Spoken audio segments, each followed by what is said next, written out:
You killed her. You strangled her because you couldn't stand her any longer. We have one witness who heard her scream and two witnesses who saw you drag a trunk out and bury it. We'll find that trunk and we'll find her in it.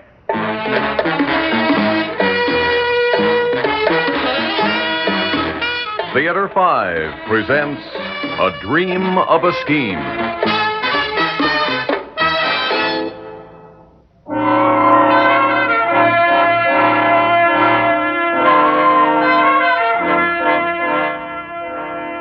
Johnson, get the men busy with the jackhammer. Okay, Sergeant. How much do you want them to dig up? The whole cellar if necessary. Right. Okay, men. Get set up over there in the corner. Yeah, that looks like a good spot. You, Mr. Warren. You and me will go upstairs and talk some more. We certainly will, Sergeant. I have plenty to say to you. Then lead the way.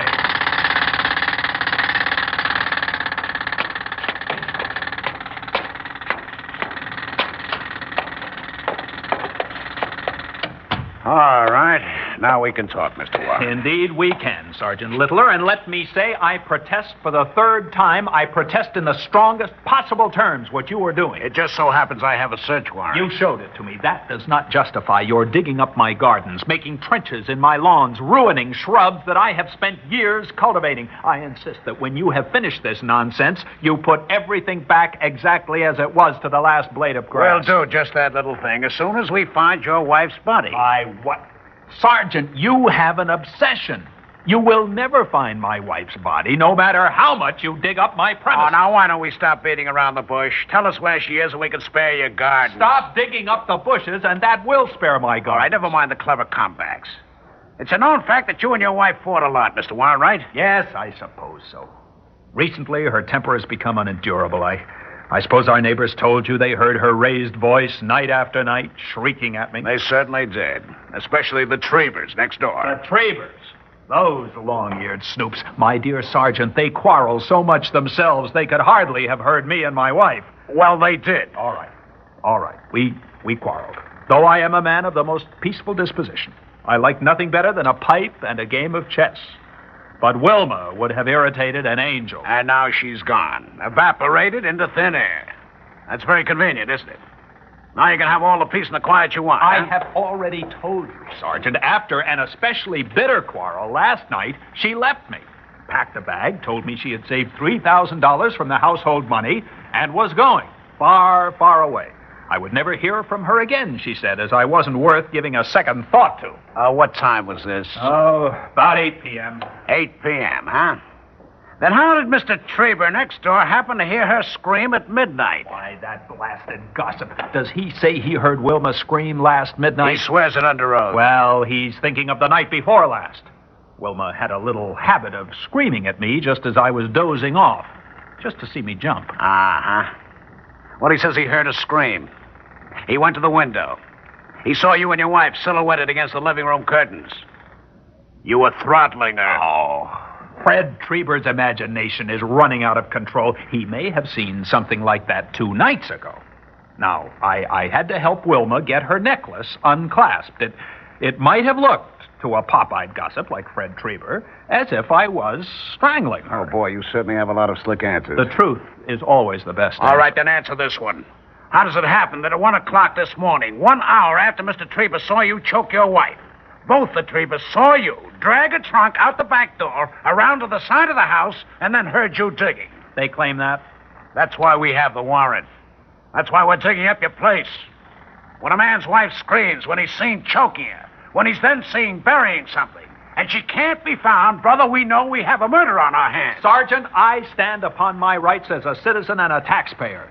If you prefer to believe loose-tongued gossips like the Trebers rather than me, well, that's up to you. Now, listen to me, Mr. Warren. The evidence proves to me that you killed your wife. We know that your car hasn't been moved since you had it greased and oiled Friday night. So we know you didn't take the body anywhere by car. Very brilliant deduction, worthy of Sherlock Holmes. I suppose you checked the mileage on the car with the mileage written on the sticker at the gas station where they greased and oiled it Friday night. We did just that little thing. 0.2 of a mile from the gas station to here. That's the only difference your meter shows. Besides, since the Trebers spent so much time watching me, they would have seen me drive away. They would have, but you didn't go. Instead, you spent an hour digging.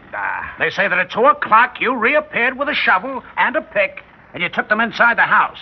We found them in the cellar, carefully cleaned. I merely like to take good care of tools. Oh, this is all Fred Treber's imagination. He's heard her scream at me so often, he automatically thought he heard her last night. You know, frankly, Fred is a very muddle-headed man. He can't even play a decent game of chess. He tells a straight story, and I believe him. Oh, I imagine if his wife Rhoda would do him a good turn and leave him as Wilma left me, he might straighten up. Basically, he's not a bad chap. But next to my Wilma, his wife is the prize harpy in town. Don't try to change the subject. You have a $10,000 life insurance policy on your wife, right? Yes, and I do not intend to try to cash it. After all, she just walked away and left me. Oh, you're smart. You're really smart. But we're going to get you. Now, obviously, this killing was done in the heat of passion. You didn't have any plans ready for getting rid of your wife. So her body has to be on the premises somewhere. Well, there's a nice vacant lot about 3 blocks away. Suppose I carried her over there and interred her quietly with no ceremony. No. I can't see you carrying a dead woman 3 blocks. This town has too many people around, even at night. You couldn't risk it even if you had the nerve. You buried her right here on your own grounds where you could pick the spot and keep your eye on it. Well, it's certainly nice to know what I did. It saves straining my memory. Amateurs like you, when they kill their wives, they don't... Sergeant, don't wives ever kill husbands? Or have you a prejudice against husbands? When one kills the other, he or she generally buries the dead partner right on the premises. That's a matter of statistics. And consequently, my grounds now look as if someone has been hunting for buried treasure. Some of the trenches outside are 4 feet deep. Now, we'll go to 6 feet if we have to. If you think you can get away with a thing like this... Excuse me, Sergeant. What is it, Johnson? We didn't seem to be getting any place in the cellar, and I had an idea. All right, an idea. Come on, spill Well, you know, we examined the car, but we didn't take it out of the garage. And that garage has a dirt floor. A dirt floor? Well, what are you waiting for? Come on. We'll push that car out and get that garage floor dug up. Sergeant! Wait! I protest! Sergeant! He's gone. A hyperthyroid type, if I ever saw one. He should be careful. Someday he'll have a heart attack.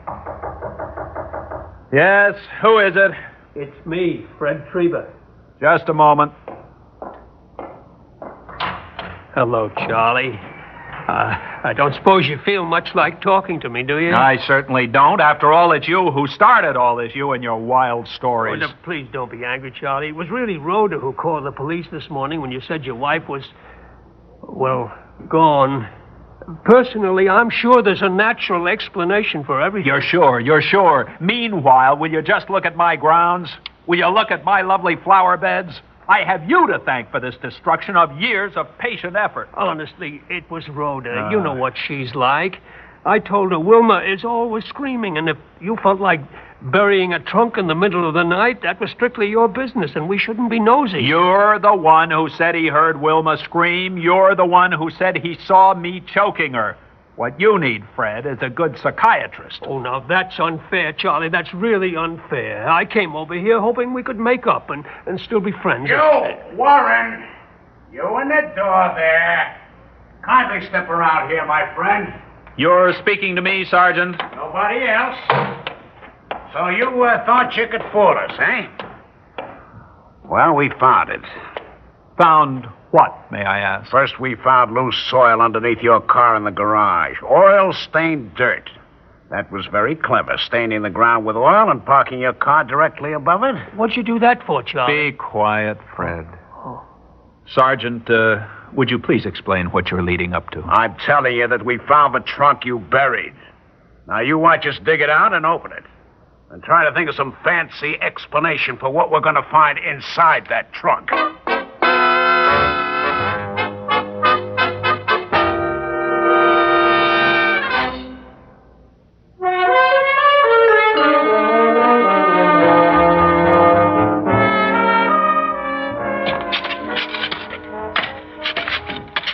Oh, come on, loosen that end a little more. That's it. All right, Johnson. You and Briggs lift her out by the handles. Okay, Sarge, we're getting it. Come on, Briggs. Charlie, Why on earth did you drag that trunk out and bury it here in your garage last night? For reasons I considered good and proper. And a good neighbor would have kept his mouth shut. Oh, I wish you'd believe me it was all Rhoda's fault. I don't care what you bury. There you are, Sarge. There's the trunk.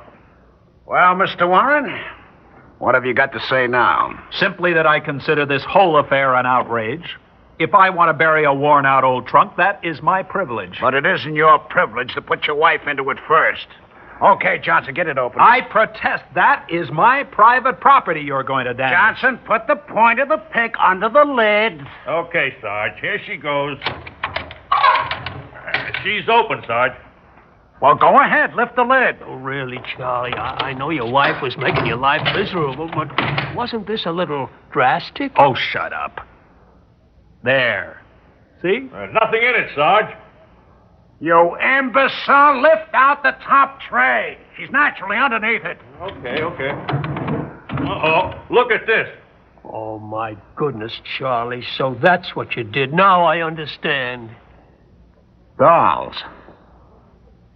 A dozen dolls and a great big teddy bear. Oh, no. She's got to be underneath them. Dump them out. Make sure. You couldn't bear to keep them around. Isn't that it, Charlie? Please, Fred, shut up. Nothing, Sarge. Absolutely nothing. Just 12 fancy dolls and a big teddy bear. That's what he buried in this trunk. All right, Mr. Warren. Now, just why did you bury a trunk full of dolls and a teddy bear in your garage at 1 in the morning, huh? Well, I should think it would be obvious. You see, after she walked out on him, he couldn't bear having them around anymore. We're forbidden to incinerate things in this city, so he buried them to get them out of sight. Isn't that it, Charlie? Fred, I can speak for myself. However, Sergeant, it happens to be true. See, Wilma never had children. Instead, she lavished sickening affection on these dolls. She talked to them. She told them what a worm I was, and she pretended they sympathized with her. Well, after she left me, I had to get rid of them to be rid of her. That's all there is to it. Mm-hmm. You're lying. You gotta be. And yet I can't prove it. I just can't prove it. Hey, Sergeant, I got an idea. What is it, Johnson? Well, now, look, suppose he buried the trunk for a decoy. A decoy? Yeah, suppose there's something else deep down under it. Now, we were supposed to find the trunk, and then we were supposed to stop digging. Johnson, you got it. Dig some more. 6 feet, 8 feet if you have to. Okay, Sergeant. And you, Briggs, you and the other men dig up those other flower beds. She could be under them. Sergeant, I forbid it! And dig deep! Charlie, as long as your dahlias are being dug up anyway, would you care to trade a few of your Gordon Pinks for some of my Amber Goliaths? Fred Trieber, never speak to me again. We have played our last game of chess together. Please don't say that. I love our chess game. They are finished. Our friendship is finished. Now I am going in the house. I refuse to watch the sergeant and his men commit vandalism on my helpless flowers.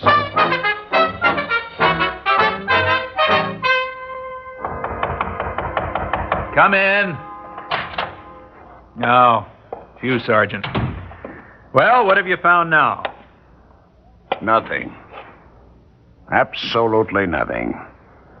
A whole day of digging, we just have a trunk full of dolls. Are you prepared to believe now that Wilma just walked out on me taking $3,000 she saved from the household money? I don't know what to believe. I'm just sure you didn't take her any place in the car, and you didn't carry her any place, so she's got to be here, right here still. But if you can't find her, you must be incompetent. Isn't that what you're really saying? No, blast it, I know my business. If I can't find her, well, maybe your story is true. This isn't easy, but, I apologize, Mr. Warren. I will accept your apology on one condition. That you undo all the damage, fill in all the holes, and restore my garage, lawn, and gardens to their former condition, or as nearly as possible. We'll do that. It's quitting time today, but tomorrow a crew from the city building and grounds department will be over to fill up all the holes. And take away that trunk full of abominable dolls and burn them. We'll do that. You know, in a way, I hardly blame you. For what, may I ask? For whatever you did, if you did it. Any woman who would talk to a bunch of dolls and tell them her husband was a no-good crumb has got something coming to her. Well, good night, Mr. Warren, and no hard feelings, huh? I only wish I knew what you really did with her.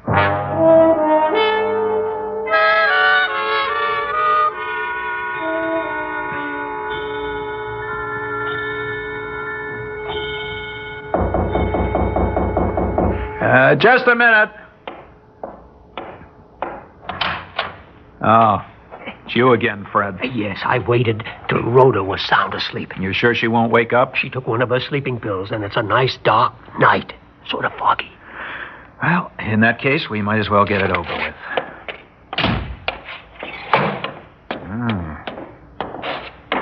Hey, it is dark out, isn't it? Yes. I can hardly see you. That's what we want, isn't it? Follow me. I can find my way around in the dark. I'm right behind you. You know, Fred, I think you rather overdid things this morning. Oh, I was just trying to seem like the simple-minded neighbor and keep the cops suspicious so they'd go on digging the way you wanted them to. Well, here we are. I'll unlock the door. Come on inside. Quick. Now we can risk using my penlight. This tool shed of mine hasn't any windows. I know. That's why I suggested it. Here we are. A little light. Oh, there she is, Charlie. Just as natural as life. Hello, Wilma. Having a good rest in that wheelbarrow? Do you have to talk to her? It's sort of macabre. Well, it's the only time I've ever been able to speak to her when she couldn't yell back at me. You see, Fred, I told you it would work.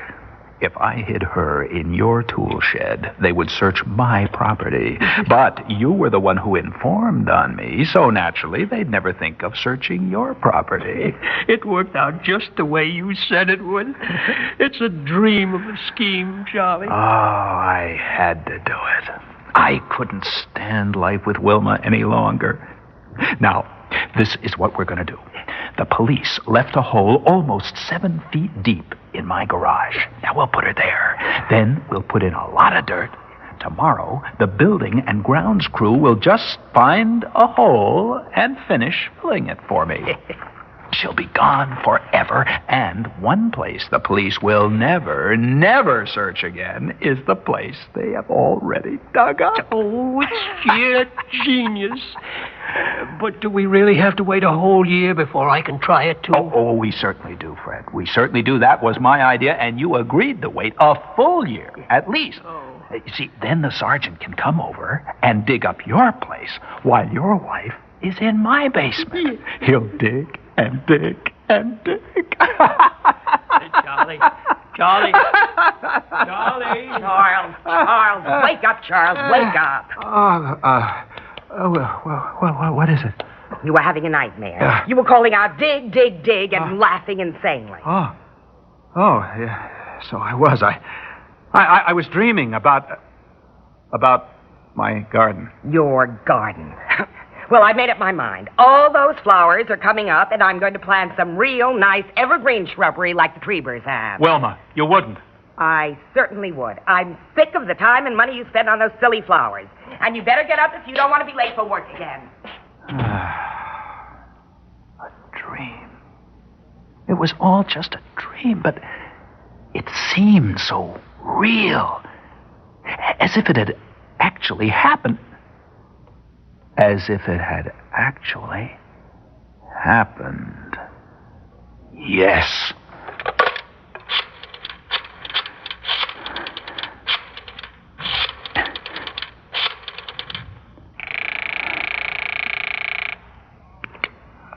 Hello? Fred, this is Charlie. Charlie? This time of the morning? What is it? Fred, I have to talk to you. Privately. Meet me for lunch. I've just had an idea. A scheme. You could even call it a dream of a scheme.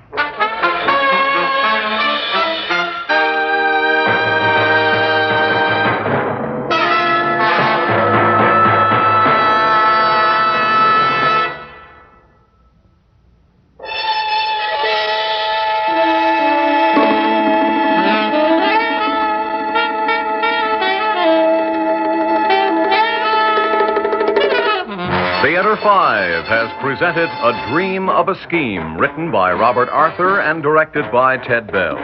In the cast, Elliott Reed, Arlene Walker, Ralph Bell, John McGovern, and Jack Hurdle. Audio engineer Neil Pultz. Sound technician Ed Blaney. Script editor Jack C. Wilson.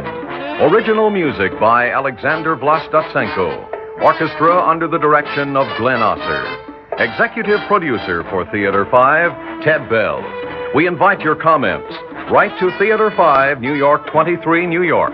That's Theater 5, New York 23, New York. This is Fred Foy speaking.